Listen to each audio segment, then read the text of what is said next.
veramente una domanda chiave quella che hai fatto. Continuo a ripetere questa cosa perché non ho una risposta chiave a questa domanda chiave, altrimenti non sarebbe una domanda chiave se avessi la risposta. No, però è veramente tutto nella domanda che hai appena fatto. Ciao a tutti e benvenuti in questa nuova puntata. La seguente conversazione è stata fatta con Sandro Cappai ed è la seconda volta che è ospite al mio podcast. Sandro, per chi non lo conoscesse, è, come descritto nel suo canale YouTube, uno stand-up comedian, un autore ed ipocondriaco. Inoltre ha recentemente ultimato il suo tour con lo spettacolo intitolato Non si muore così facilmente. Io personalmente ho visto il suo spettacolo, mi è piaciuto tanto e non vedo l'ora che sia pubblico su YouTube per ascoltarlo un'altra volta e vi invito vivamente di ascoltarlo perché mi ha fatto molto ridere. Questo è il Nome alla Macchina Podcast. Se vi piacciono questi tipi di contenuti potete supportarmi iscrivendovi al canale. Ma ora, miei cari, vi lascio a Sandro Cappai. Buon ascolto.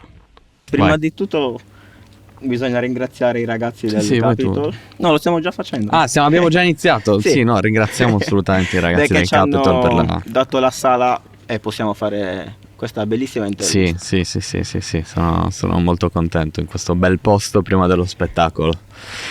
Molto bene. Sì, no, comunque ho imparato a capire, cioè, appena arrivo se le persone sono... Sì, no, a parte il posto, ma proprio quando le persone sono in gamba e sono organizzate bene, ce lo capisco dai primi 3 secondi.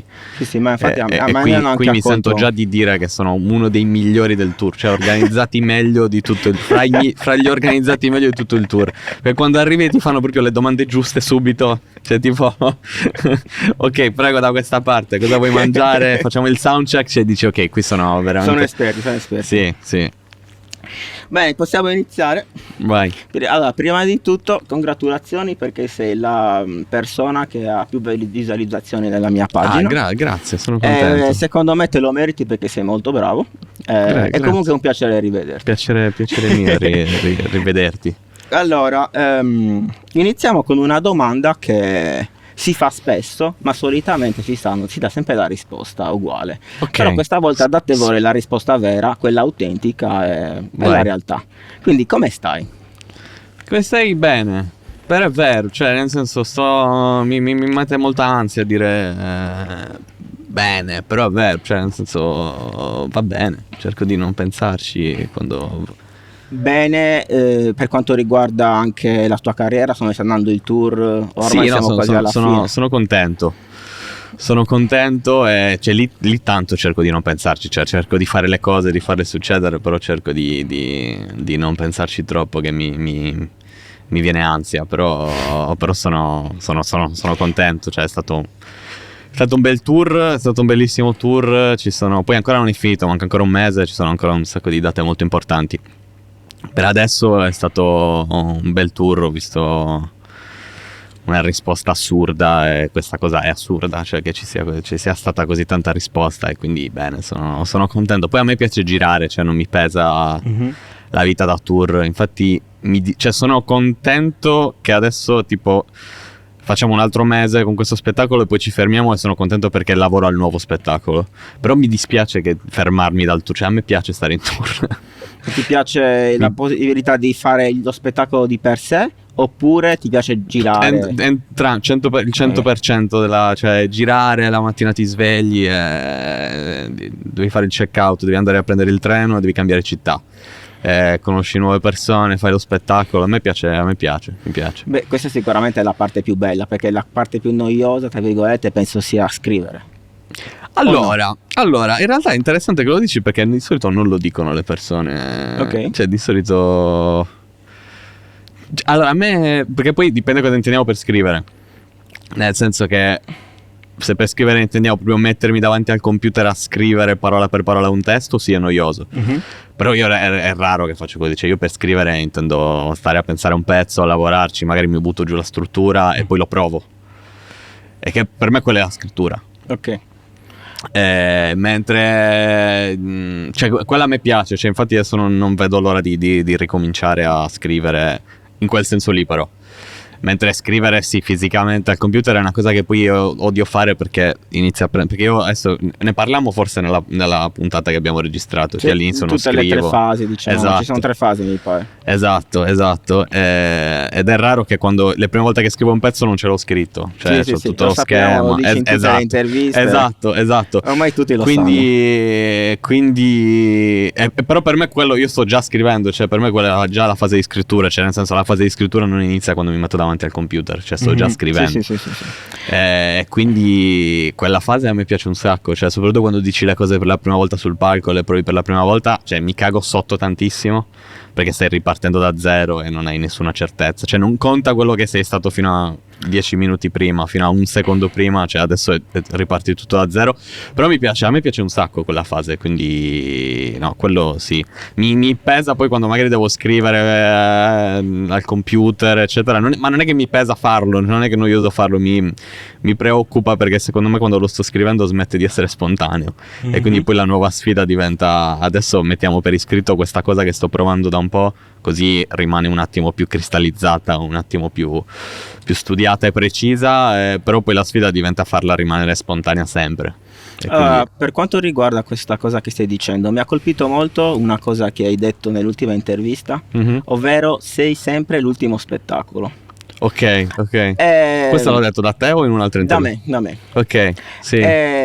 Sì. Però io comunque ho sentito anche diversi comedian, cioè stand-up comedian, che dicono che a un certo punto, quando hai fatto talmente tanta esperienza, se ad esempio la battuta non è andata bene, non è stata la battuta che è stata detta, cioè fatta male, ma sei tu che sai che sei comunque bravo perché hai fatto molti spettacoli, ma l'hai detta male. Cosa ne pensi di questo? E comunque sia, nonostante ormai hai fatto una grande esperienza, perché questo è inevitabile. Mi mette ansia a dire queste cose, però okay. Cos'è? No, che mi mette ansia a dire queste cose, però sì, ti ringrazio. Vabbè, però è così, almeno per quanto riguarda quel ragazzo che hanno intervistato. Tu come la vedi questa? Allora, per me la cosa del ormai so che sono bravo e quindi capiamo che cosa c'era di sbagliato nella battuta, cioè l'ormai so che sono bravo non è una cosa non che l'abbiamo ancora accettata, questa cosa. Non lo so, forse sono dei momenti in cui lo penso, ma sono molto molto rari.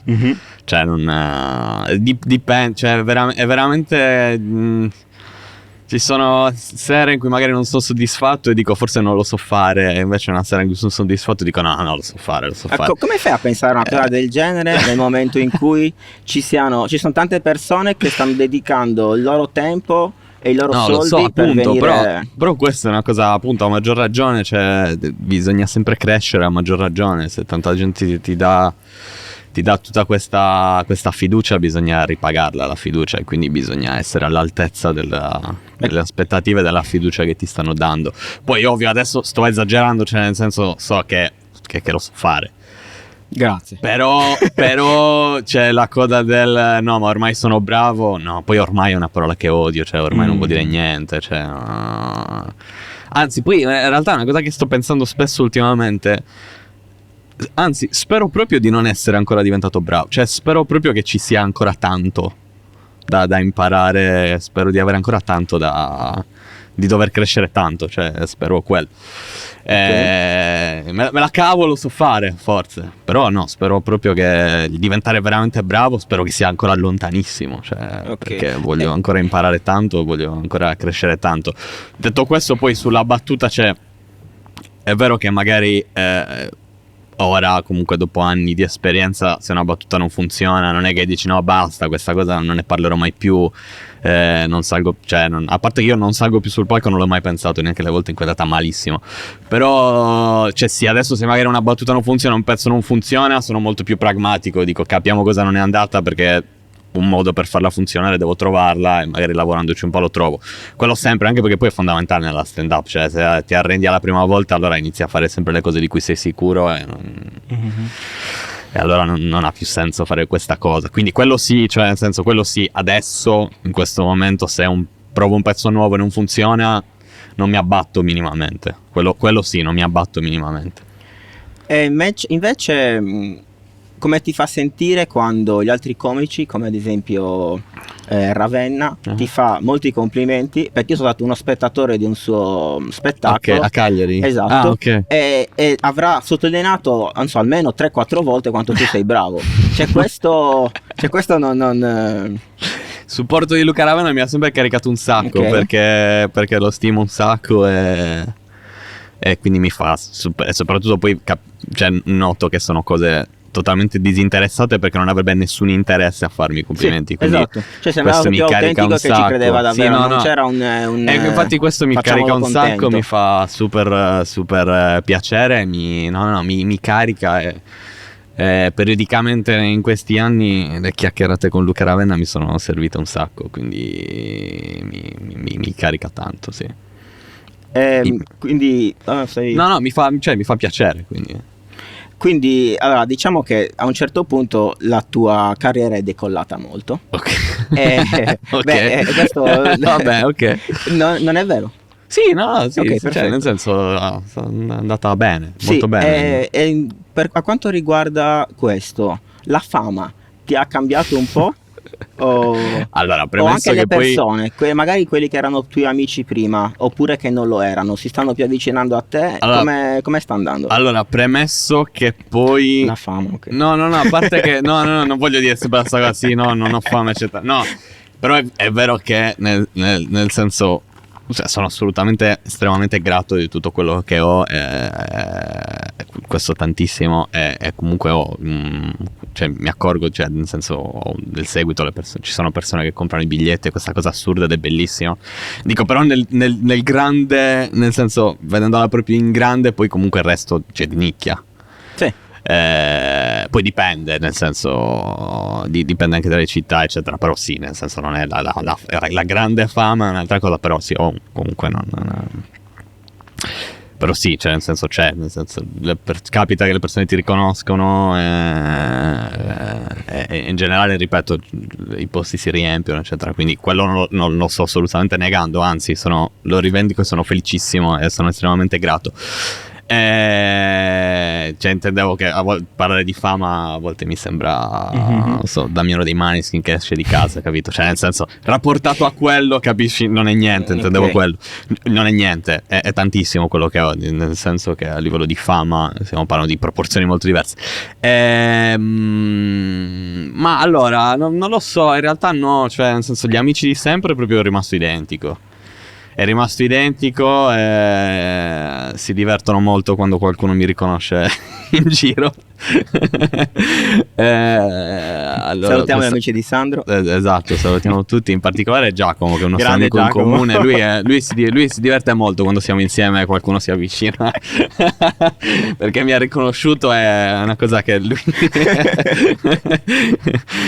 che a lui piace molto, non lo so, una cosa che fa ridere è che forse una cosa che mi fa ridere è che magari forse una delle poche cose che vedi che cambia nei rapporti con le persone è, sai, che ne so, una persona che magari anni fa, se l'avessi incontrata per strada a Cagliari, ci saremmo salutati da lontano, perché non abbiamo avuto nessun vero rapporto, però sappiamo chi siamo. Ora quella persona si avvicina, mi abbraccia, Sì. mi dice come stiamo, eccetera. E ci sta, cioè, nel senso, però no, i rapporti con gli amici di sempre no, non è cambiato assolutamente nulla. Assolutamente nulla. Per il resto vedo che è un po' strano, cioè nel senso è bello. Mi fa strano la maggioranza silenziosa, cioè nel senso, quando si avvicina qualcuno a parlarmi mi fa sempre super piacere fare una chiacchierata con una persona che magari sa che quello che faccio, apprezza quello che faccio. La cosa più strana è sempre quando in un posto si avvicina una persona a parlarmi e vedo che magari ci sono persone intorno a lui che si girano a guardare come dire, ma infatti, ma allora eri tu, allora avevo capito bene. E quella è la maggioranza silenziosa che non avrebbe detto nulla se quella persona non si sarebbe avvicinata, no? Ah, ok. E quindi quello fa strano, però no, ci Fa sta. strano, Poi, ripeto, stiamo parlando in che di... No, fa strano perché ti fa realizzare che a volte magari entri in un posto e ci sono persone che sanno chi sei. Ok. Però non ci fai caso, perché ovviamente quelle persone cioè la stragrande maggioranza delle persone non si avvicinano a parlarti, quindi quello. Poi ripeto, stiamo sempre parlando di una Certo, però una cosa vabbè, molto... cioè, secondo me si inizia così e comunque sia le cose sono cambiate, questo... No, questo sì, questo sì, cioè, nel senso, Mhm. va bene l'ansia, l'umiltà, eccetera, però no, le cose sono Bene. cambiate assolutamente, anzi, perché poi negarlo sembrerebbe anche quasi un non essere grato. Le cose sono cambiate Vabbè, e ma- sono estremamente grato. Ok. Invece questa domanda mi piace fartela in inglese e poi continuo a fare, cioè solo un pezzettino. Chi call on your bullshit? Cioè nel senso, quando è che, cioè capita magari che sei preso benissimo, Ah. invece devi abbassare un po' di umiltà. Cioè magari cosa fai? Ti fai Sandro? Stai esagerando. Anzi no, ti guardi e Ma fai guarda- Alessandro, non Sandro. Ma guarda, Aspetta, fammi Vai, sì, hai un'altra ragione. cosa. Sì. Oppure con chi ti puoi confrontare che ti dà un parere davvero onesto e non ti dice magari sì sempre. Ma allora, sul fatto di tornare umili ogni tanto, diciamo che faccio un lavoro in cui è molto molto facile tornare umili, perché nel senso il palco e la stand-up comedy in generale ti fa montare alla testa molto poco, cioè nel senso che basta veramente un attimo per ricordare, ma basta veramente lo spettacolo sta andando bene e poi fai 30 secondi in cui hai sbagliato qualcosa e vedi che la reazione del pubblico è stata un po' diversa e già torni, dici sì, niente è scontato.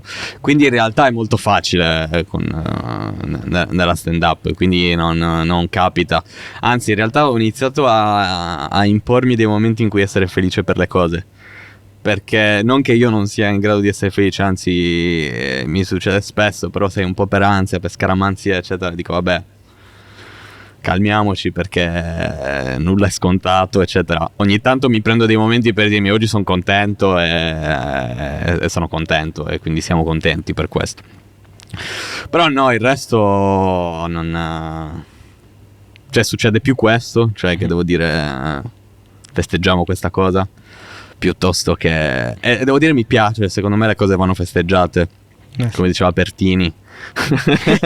Ho visto l'altro giorno il video in cui diceva quando l'Italia vince il mondiale, lui dice cazzo, quando succede una cosa bella va festeggiata. Quindi sono assolutamente per festeggiare, quindi mi prendo i momenti per festeggiare, per essere contento delle cose che faccio.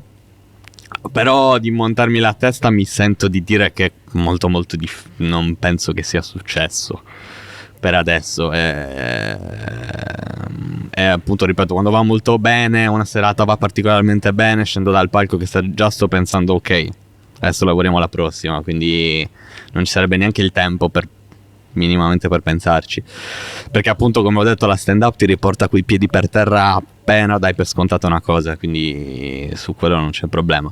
Sugli amici ma allora gli amici di sempre, proprio al di fuori del giro della stand up, cioè gli amici di sempre, con loro facilissimo, sono rimasti tutti molto onesti, infatti spesso mi confronto con loro proprio perché chiedo sempre proprio magari loro reagiscono come dire sì ma nel senso non è il nostro campo, non sappiamo, e dico sì ma io vi sto chiedendo esattamente per questo, perché non è il vostro campo e non ne sapete niente ed è per questo che vi sto chiedendo un parere. È uguale sui comici con cui lavoro da sempre, con cui lavoro siamo molto onesti fra noi da quel punto di vista. Magari può capitare che magari le persone con cui ho meno confidenza eccetera, magari lì mi rendo conto che può essere un parere un minimo influenzato da il rapporto che ha con me quella persona, sia dall'alto che dal basso. Dall'alto dal basso, pessima espressione, ma siamo capiti. Ci siamo capiti, sì. Quindi sì, però no, con i comici con cui lavoro e con i miei amici di sempre, no, da quel punto di vista chiedo tanta onestà e penso di averla, quindi... Ok, invece capita che... Cioè, ho visto diversi comedian. Vai. Come vi devo chiamare? Comedian, Va bene, comici. Stand up comedian, comici, va bene. Che all'inizio dello spettacolo, diciamo che fanno una battuta molto pesante per stabilire quali sono i confini. Ok. Si parla di Matt Rife. Sì, proprio lui. Perché lui cosa dice, ad esempio? Perché dice io sono così, se vuoi, Sì. se ti piaccio bene, se no te ne puoi andare. Sì, ma Trafe poi è anche un discorso a parte, perché sembra che fa una battuta per non piacere a tutte le persone che lo seguono, cioè sembra fatta apposta, però quello è un po' incomprensibile. Cioè sembra che voglia allontanare le persone che lo amano con quella battuta che fa. Però in generale ci sta. In realtà anch'io all'inizio metto 2 o 3 battute, e a volte lo dico proprio ora per capire chi siamo. No, beh, ci sta. È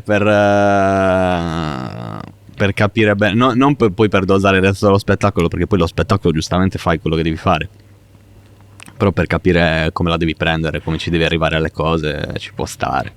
E anche poi per rompere il ghiaccio, cioè nel senso, una volta che dici certe cose poi ormai le ho dette, quindi rilassiamoci, perché... Ma come si fa a bilanciare l'autenticità e anche il cercare di attrarre le persone? Perché magari cioè sei così, però alla fine tu vuoi che sia il tuo lavoro. Guarda, questa è una domanda chiave, cioè tu hai fatto la domanda chiave sulla stand-up comedy in generale, poi immagino che valga anche per ogni tipo di arte, ma per la stand-up è proprio una domanda chiave, perché vuoi dire quello che vuoi sul palco, ma vuoi anche portare a casa la pelle. Sì. Allo stesso tempo, esattamente come hai detto tu, cioè nel senso, vuoi fare lo spettacolo che vuoi fare e devi essere autentico, però allo stesso tempo devi piacere alle persone. Sì.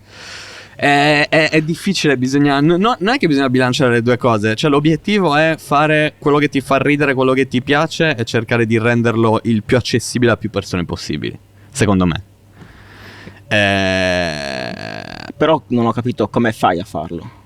Ci vuole tempo, studio, piano piano cerchi di capirlo, ma poi del tutto non l'ho capito neanche io, ma penso non l'abbia capito nessuno del tutto. Cerchi di avvicinarti il più possibile a questo obiettivo, ma di raggiungerlo del tutto è molto molto difficile che riesci a farlo, cioè nel senso, quelli che sono riusciti a farlo sono diventati i più grandi di sempre.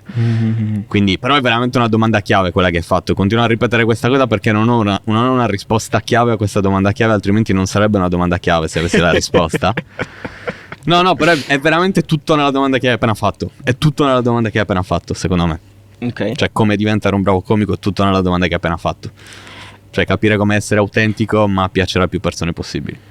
Un'altra cosa che mi è piaciuto mentre cercavo di documentarmi più possibile era il cercare di far luce nelle tragedie, ma anche o comunque su delle cose che secondo te non sono buone, però già cioè il parlare aiuta le persone a, prima di tutto, dire lo sta dicendo anche lui, sono anch'io, posso dirlo anch'io, oppure comunque creare un dibattito.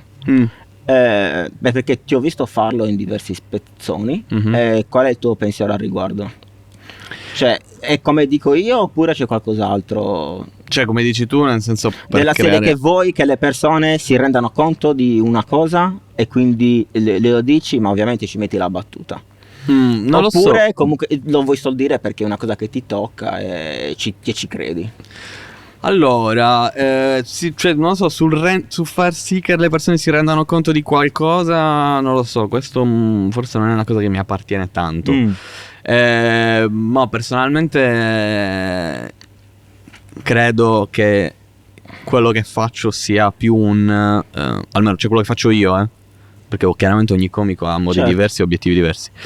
Quello che faccio io sia più vi dico questa cosa estremamente personale che provo, perché secondo me anche voi l'avete provata e sentiamoci meno soli per questa cosa. Per me è tanto questo, cioè per me è tanto questo discorso qua. Okay. E infatti spesso sono molto più personale, più che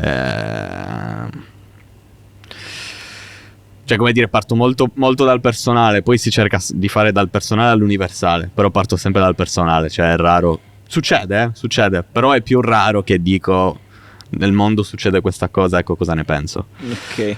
Succede, però è più raro. Parto molto più dal personale. Ok, perché tipo ho visto che nel momento in cui magari hai un trauma e riesci a ridere su questa cosa, vuol dire che l'hai superata. Sì. Quindi scusa, no, finisci, continuo a interrompere le tue domande. No, vai. vabbè, magari. No, è vero, e se non l'hai superata non riesci a far ridere le persone, perché le persone vedono che non l'hai superata e dicono ma forse non possiamo ancora ridere. E torniamo a una domanda chiave. Allora, se fai le battute sull'ansia, l'hai superata? Guarda, Allora, questa Oppure domanda, ci è sono molto, diversi livelli. questa domanda è molto più azzeccata di quello che pensi, ma non perché l'ho superata, ma perché nel prossimo spettacolo, che ancora non c'è, ci sarà un pezzo, forse, Ah. l'idea è di mettercelo, poi vediamo cosa succede, Certo. sul fatto che a furia di parlare di ipocondria sul palco non l'ho superata, ma me la vivo meglio, ho imparato a gestirla. E quindi non è che superi le cose, ma impari a gestirle.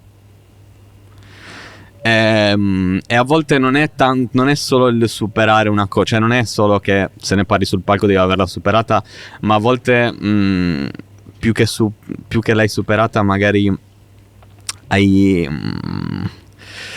sei a posto con questa cosa, cioè hai accettato che questa cosa fa parte di te e che devi affrontarla, e quindi ne prendi atto. Hai preso atto che questa cosa è una cosa con cui devi convivere, quindi o hai imparato a gestirla o è una cosa con cui devi convivere. Però sì, cioè no, non è che ho superato le cose di cui parlo sul palco, però spesso se ne parlo sul palco ho imparato a gestirle o ho preso atto che è così e basta e va bene. Quando dici di gestirle, secondo te, dato che ne hai fatto molte, ormai sei un po' abituato o non lo so, perché com'è che la stai gestendo anche? Ma dici l'ansia da palco o l'ansia in generale? Io stavo pensando all'ansia da palco, ma dalla tua stiamo domanda parlando dell'ansia da palco, mi ok. piace Sì, anche... no, io parlavo in generale. mi va bene in generale, è più completo. No, impari a gestirlo, nel senso che poi, come dico sempre alla mia psicologa, come dire, non voglio mai che sparisca del tutto l'ansia. Mi metterebbe molta ansia il pensiero di vivere senza ansia. Beh, secondo Come me l'ansia diceva- comunque ti aiuta a performare meglio. Assolutamente sì, ma E secondo me è anche proprio qui non essenziale. stiamo parlando solo del palco, stiamo parlando di Sì, sì, qualsiasi sì, sono cosa. d'accordo. Stiamo parlando di qualsiasi cosa, quindi non vorrei mai vivere senza ansia. Cioè, ma sei un coglione se vivi senza ansia. Che cazzo? No, ma poi anche adesso invece parlando proprio di ansia da palco, a volte penso, cioè che a volte magari qualcuno mi dice, perché non sarai in ansia. Ma dico, ma scusa, ma ci sono delle persone che stanno pagando per sentirmi parlare un'ora e mezzo. Ma chi cazzo ti credi di essere per non essere in ansia di fronte a una cosa del genere? Cioè devi esserla, ma è giusto, quindi imparare a gestirla vuol dire quello, cioè vuol dire cercare di farla diventare un'ansia buona, cioè cercare di farla diventare un'ansia costruttiva.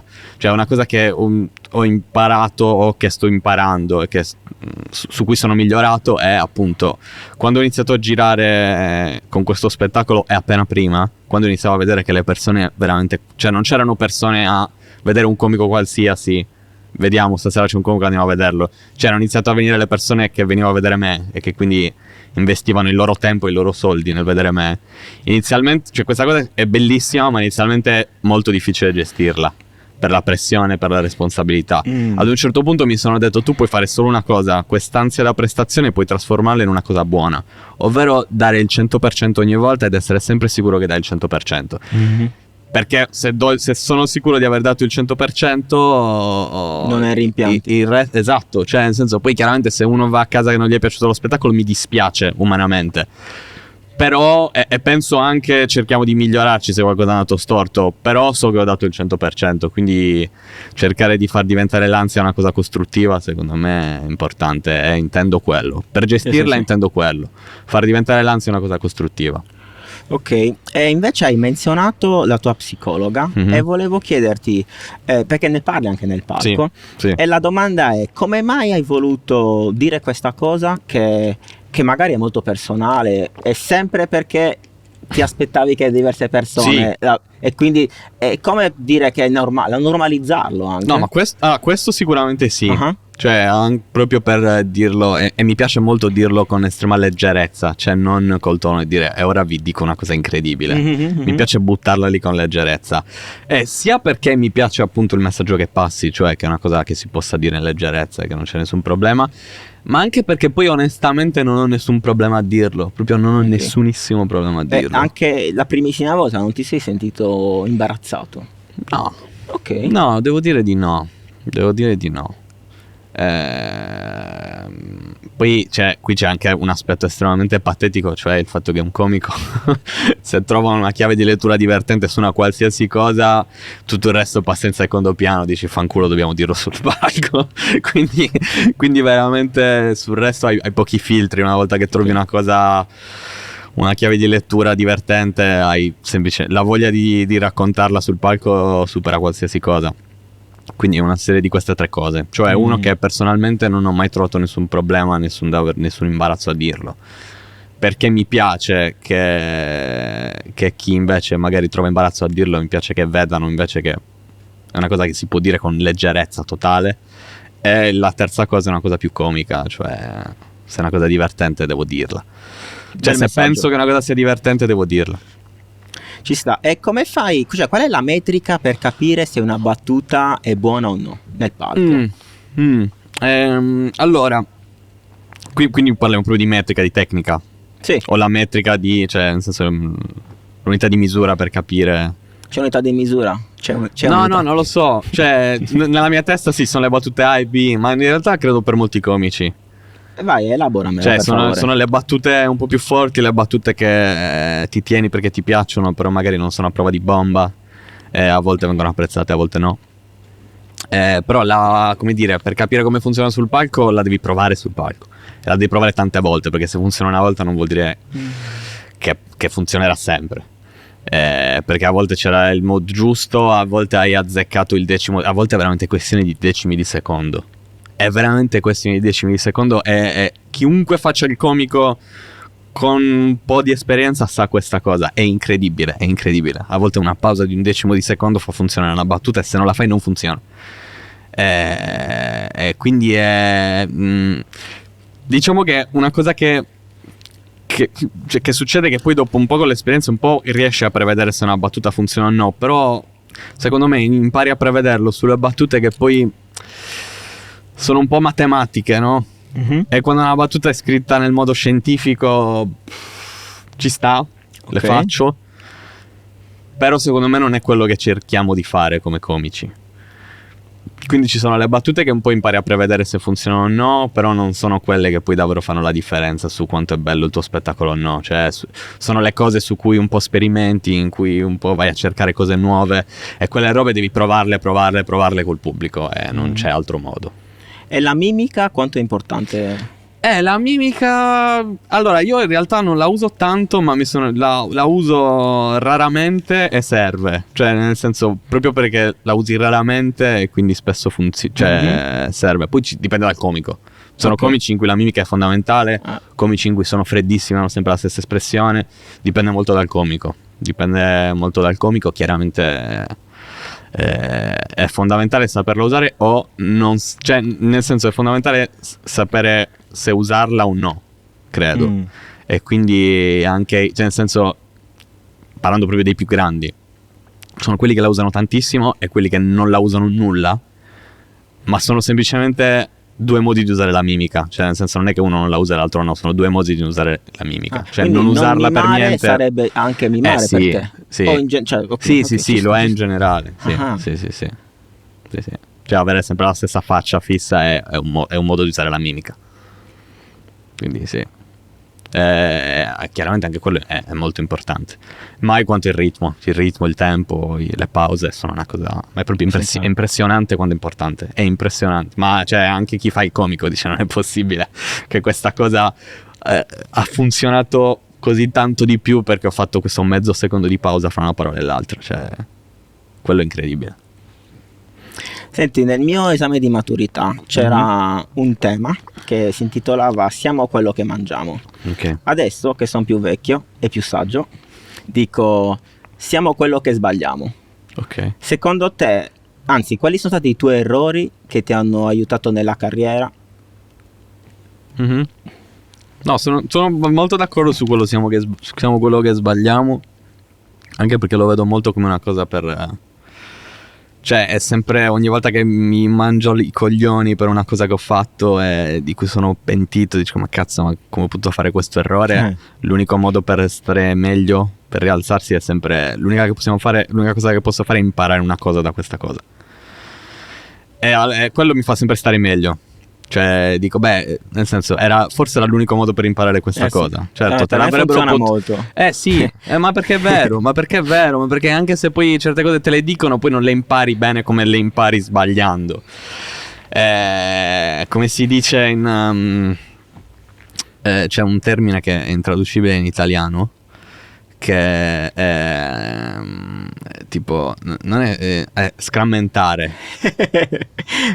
Come lo traduci in italiano? Non si può. I sardi, soprattutto i casteddai, sanno Nei di cosa stiamo commenti. parlando. Comunque vuol dire imparare una lezione nella maniera più violenta possibile. È tipo che un esempio è tipo c'è il fuoco Esatto. e lo tocchi. Hai Esatto. fatto si scrammentavo. Esatto, Cioè non lo fai tipo, più, non lo tocchi. esatto. Un bambino Però gli se te lo dici- dicono magari esatto, non ci credi. Esatto. Quindi scrammentare è importante in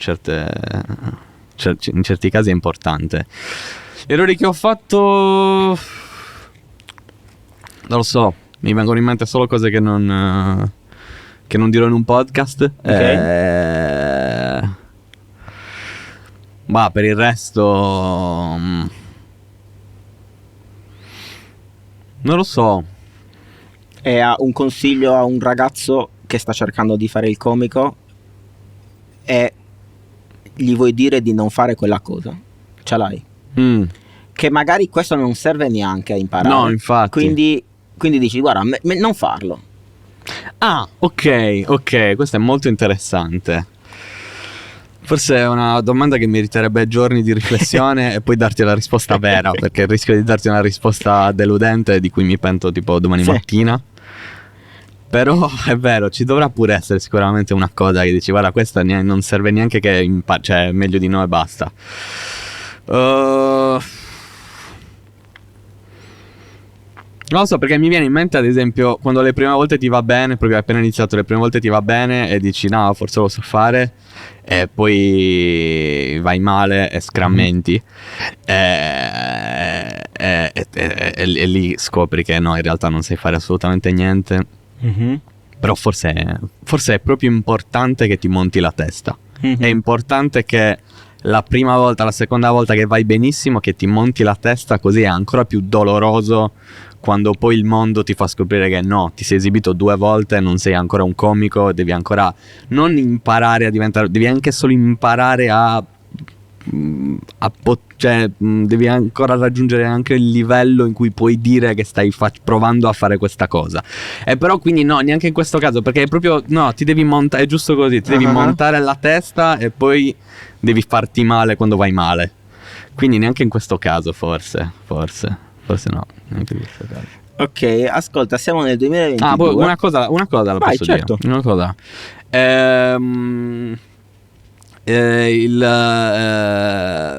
L'avere fretta di pubblicare le cose appena iniziato. Questo sì. Questo non serve, non impari nessuna lezione.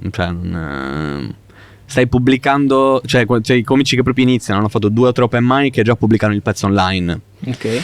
Non Quindi ha quando nessun pubblicare senso, allora? non ha nessun senso. Per me ha senso iniziare a pubblicare quando hai, innanzitutto sono battute rodate, Ok. che sai che, cioè nel senso, quando una cosa la pubblichi è una cosa cristallizzata, è così. Quindi sai che, non che la battuta ha raggiunto la forma perfetta, perché questa cosa è impossibile, però sai che ha raggiunto la forma migliore che vuoi che raggiunga quella battuta e ormai ti ha stancato e hai intenzione di passare alle prossime. Questa battuta o non la farei più, o comunque inizierei a farla raramente quando magari ti diverte farla, però non hai più intenzione di lavorare a quella battuta. Allora sì, la pubblichi. Quindi Ok. 1. E non ha senso secondo me farsi una strategia di pubblicazione online se non hai ancora nulla da vendere. Cioè se sei un comico che sta facendo gli open mic, non ha molto senso. Cioè ha senso quando ti fai una strategia perché hai uno spettacolo, ad esempio, e quindi è fondamentale che ti fai conoscere in modo che poi hai le proposte dai posti che ti chiedono di fare lo spettacolo, eccetera. Quindi in quel caso ha senso iniziare ad avere una strategia e pubblicare le cose. Ma vedo a volte comici che proprio hanno appena iniziato, alla seconda esibizione stanno già pubblicando la prima. Non ha nessun senso per questi 2 motivi che ho detto. Cioè, devi ancora lavorarci tanto. Questo sì, questa è una cosa. Sì, questo perché è una cosa che non impari niente, te ne penti e basta. Dici, ma perché ho pubblicato quella roba? A parte che poi dopo anni che lo fai ti vedi le prime volte e le prime volte che lo fai non te ne rendi conto, ma poi dopo anni che lo fai ti vedi le prime volte e dici ma io ero inguardabile, ero inguardabile. Però il processo di apprendimento, no? Certo, no, ma è giusto, ma infatti non è che non è giusto così. Certo. È giusto così. Poi ci sono i casi rarissimi che uno sale sul palco la prima volta e già la prima volta ha una presenza incredibile, ma è veramente molto raro, molto raro. E comunque anche in quel caso migliori 700.000 volte. Quindi anche in quel caso non ha senso. Quindi ok, questo sì, questo lo dico ai nuovi comici. Non abbiate fretta di pubblicare cose. Ma consigli anche di pubblicare, magari quando sei insomma un po' più esperto, ok? Pubblicare ogni, non lo so, lunedì. Con una scadenza, cadenza, queste cose non lo so, non lo so, e spesso ma proprio rispondo con questo tono proprio perché spessissimo i comici me lo chiedono. Mi dico, ma a che ora devo pubblicare? Ogni quanto devo pubblicare? Non quando lo so. te lo senti? Non perché devi andare a sentimento, è che non lo so. Cioè, che spesso quando i comici me lo chiedono è un po' come, cioè, col tono come dire qual è il segreto, però non c'è. Ok. Cioè, poi nel senso, a volte i social, cioè cerco di studiare i social perché chiaramente magari ci sono degli orari in cui banalmente ci sono più persone connesse, però più di queste cose che sappiamo tutti non so altre cose. Cioè, l'unica cosa che dico è che bisogna rendersi conto che quando stai pubblicando ad esempio un reel, che poi è brutto ridurre tutto a queste cose, però nel senso, per farci pubblicità è importante, non è arte, non è stand up, assolutamente d'accordo, però è fondamentale per farci conoscere, avere una strategia. Ma alcuni reel sono eccezionali, cioè. Secondo me una cosa importante è capire che quando stai creando un video per i social non stai semplicemente proponendo questa cosa che è successa dal vivo, ma stai scrivendo una cosa. Cioè, quando tu prendi una battuta che hai fatto dal vivo e la stai pubblicando in un reel, stai riscrivendo quella battuta, è un modo nuovo. Cioè, è come se tu hai scritto un libro e poi vuoi girare il film di quel libro, non vai sul set col libro, lo riscrivi quel film, lo riscrivi quella storia. Ed è la stessa cosa, stai scrivendo. È un'espressione della realtà, quindi. Però stai scrivendo, quando metti i sottotitoli, stai scandendo il ritmo con i sottotitoli. Questo ok, sì. Cioè, a volte perché magari esce prima il sottotitolo, quindi a volte, sai già. Sì, a volte c'è già la battuta e la dici 10 secondi dopo. Dell'aspettare o del silenzio si tiene bene stai scrivendo, stai scrivendo. Non è, la battuta non è già stata scritta, è già stata scritta per il palco, ma non per il reel, lì la stai scrivendo. Interessante. Sì. Questa è l'unica cosa. Per il resto sono le cose che sanno tutti, cioè nel senso pubblichi quando ci sono più persone connesse. Sì. Fine, il resto non. Comunque, allora siamo nel 2024. Ok. E da molto si parla di AI. Secondo te, oppure magari la usi anche tu ogni tanto quando sei in difficoltà, oppure in un futuro può essere utilizzata come strumento di aiuto? O ti fa paura anche? Mi fa paura assolutamente sì, cioè nel senso c'è una parte di me che pensa che la tecnologia doveva fermarsi tipo qualche anno fa. Eravamo a posto così, fermiamoci, a posto così. Abbiamo un sacco di comodità, a posto. Detto questo, però non può neanche essere vero che siamo nella fase finale della tecnologia, perché non è mai successo e quindi non succederà mai, quindi non può essere. Lo speriamo di no. No, esatto, perché è il tuo lavoro. Esatto. Però dico, a livello viscerale c'è una parte di me che pensa ma forse eravamo a posto, cioè avevamo gli smartphone, i laptop, le app per pagare le cose alle poste, basta, siamo a posto. Però chiaramente non può essere, cioè nel senso non è mai successo nella società umana che la tecnologia si fermasse e si cristallizzasse, quindi non può essere. Sull'intelligenza artificiale non l'ho mai usata. Mai. Non l'ho mai usata, mai, ma neanche per ridere. Cioè non ho mai neanche fatto una domanda a ChatGPT. Mai. E cerchiamo chi è Sandro Cappai. Ok, va bene. Da poco mi faceva notare mio cugino, che saluto, Roberto Cappai. Ciao Roby. Che mi faceva notare, perché lui mi ha proprio detto: ma la stai usando per il tuo lavoro? E io ho detto no, non l'ho mai usata. E ovviamente poi ho fatto dei discorsi che mi rivendico appunto su che cos'è l'arte, sul fatto che poi nel senso si tratterebbe di imbrogliare, però lui mi ha fatto notare che in realtà, ad esempio, ovviamente non è che ti fai scrivere il testo, perché innanzitutto perché sarebbe ridicolo il risultato, e secondo perché non lo so se sarebbe ridicolo, perché stiamo sempre migliorando, non lo so. Però Questo sicuramente quella non diventa autentica. esatto, no, in quel senso, cioè sarebbe ridicolo a priori, pure se è Ok. il più bel monologo della storia, Mhm. non ha senso. Non ha senso. Però ad esempio lui mi ha detto banalmente: sì, ma stai scrivendo ad esempio un pezzo su un argomento e gli chiedi possibili sviluppi su quell'argomento, poi lo decidi tu come svilupparlo. Sì. Però Ma anche ad esempio una traccia chiedi su quello che devi scrivere può essere sì, no, utile. esatto. No, queste cose sono interessanti, potrebbero servire. Io per il momento non l'ho usata e finché non decido come usarla non la uso.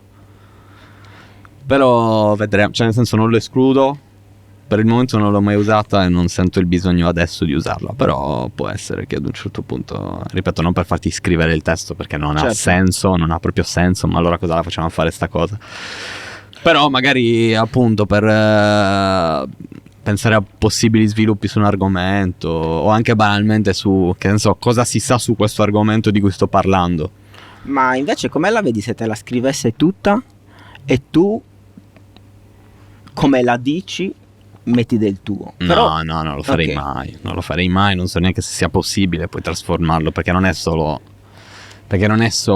come dici una cosa, ma è anche, cioè nel senso, ci sono cose a cui arrivo io, a cui non arriverebbe l'intelligenza artificiale o un altro comico, come ci sono cose a cui arriverebbe quell'altro comico l'intelligenza artificiale a cui non arriverei io. Mhm. E quindi poi voglio raccontare le cose a cui arriverei io col punto di vista mio, quindi no, questo lo escludo totalmente. Ok. Questo lo escludo. Cioè non escludo che serva in alcune casi, cioè quelli che ho descritto.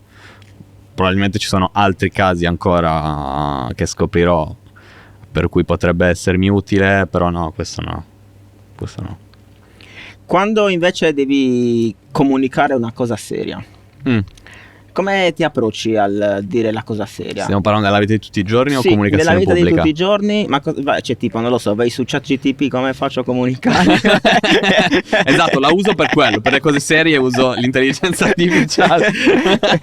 Oppure comunque come essere una persona reale che non usa l'ironia ogni cazzo di secondo. Ma comunque ce la metti un po' di ironia oppure vai dici, ad esempio, vai dritto, no, devo parlarti. Come fai nella vita di tutti i giorni? Io comunico tanto con l'ironia, ma penso Mhm. che poi in realtà tutti noi lo facciamo tantissimo. Tutti noi, poi cioè, nel senso cioè, ci sono persone che lo fanno di più, ma lo facciamo tutti. Sia nella comunicazione pubblica, anche quando si dicono le cose serie, Mhm. sia che nel personale. La uso tanto l'ironia, la uso tanto. Sia per raffreddare una cosa che magari è un po' più è complicata da dire, ma anche poi per autodifesa, è molto perché poi il mio cervello funziona così. Ripeto, poi non voglio far stare come una cosa unica. La testa di molte persone funziona così, cioè il mio cervello qualsiasi cosa la smonta e la rimonta in modo comico, ma veramente qualsiasi cosa. Quindi poi a volte devi anche dire no, questa ce la teniamo per noi.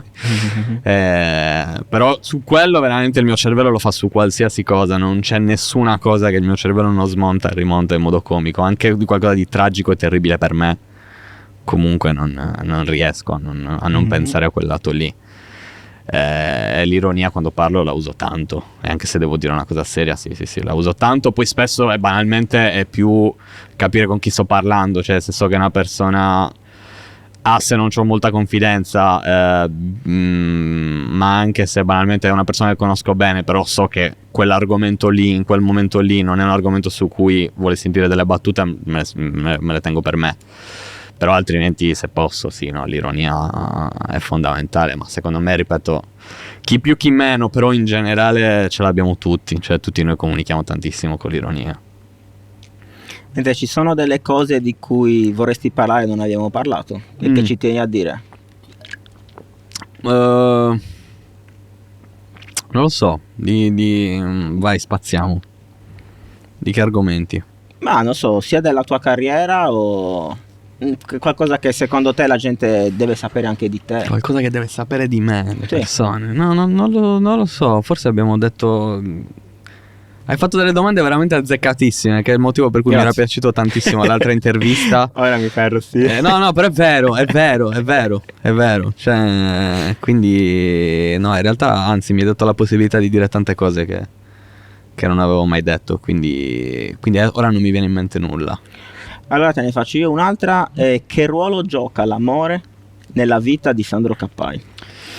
Allora, A tutto tondo, perché cioè io vedo che comunque tu ami il tuo lavoro Sì. e questa cosa è molto rara, perché penso che una grande percentuale della popolazione vada al lavoro perché vuole soltanto avere lo stipendio a fine mese. beh, sì, poi Però nel ovviamente senso, ci chiaramente saranno- anche quello è legittimo, poi non tutti, cioè nel senso, ho questa enorme fortuna di fare una cosa che amo, non tutti hanno questa enorme fortuna, quindi non è spesso una scelta, cioè spesso Sì. è semplicemente che le persone devono mangiare, quindi poi trovano semplicemente l'amore in altri aspetti della loro vita. Sì, però Si innamorano di altri aspetti della loro vita, quindi non è, nel senso, non è per forza legato al tuo lavoro, diciamo. Mhm.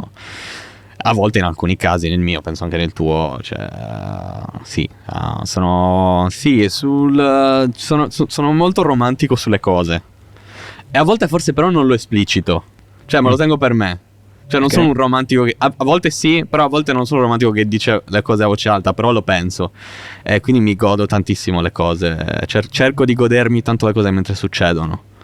Magari a volte ci sono momenti in cui devi essere lucido e quindi cerchi di non pensarci, altre volte però magari quando magari sto facendo un teatro particolarmente grande, un teatro che ho desiderato tanto, quei 3 secondi quando sto uscendo dalla sala a fine serata per vedere la sala, dico che cazzo assurda questa cosa, me li prendo. In generale sì, sono molto un romantico e ci sono delle persone della mia vita a cui voglio molto bene, che conosco come molto ciniche, che vomiterebbero di fronte a certe cose, e spesso penso questa è proprio una cosa che darebbe fastidio a questa persona e me la godo ancora di più e quindi a volte poi nel senso, appunto, ci sono vari tipi d'amore, cioè l'amore, cioè dalle relazioni, cioè l'amore romantico però in generale sì, mi piace mettere tanto amore, tanta passione, tanto romanticismo nelle cose che faccio, questo sì, tantissimo. grazie. Grazie a te per me la riguarderò anche questa, me la riguarderò perché o forse no, perché poi a volte quando le domande sono così azzeccate ti girano i coglioni di non aver dato una risposta altrettanto azzeccata, quindi forse rosico se mi riguardo, però grazie della chiacchierata, mi è piaciuto Grazie molto. a te, grazie per il tempo, soprattro prima dello spettacolo. Sì, E non esatto, vedo che l'ora, l'abbiamo fatto fra 7:30. l'altro. Esatto, poi magari dopo tutte queste parole che non ti piace lo spettacolo, No, non ce ne andiamo. penso.